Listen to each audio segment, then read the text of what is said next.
So here's how to enable G-Sync on your Samsung Odyssey G4.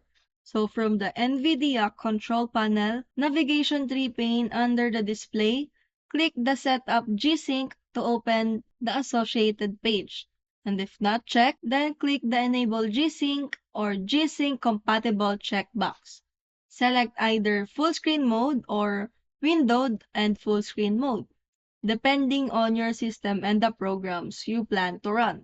Next step, choose a display-specific application of G-Sync settings.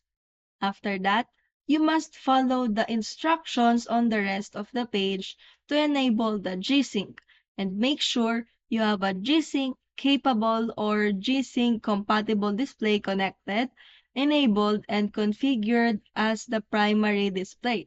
Make sure monitor technology is set to G-Sync or G-Sync compatible from the Manage 3D Settings page.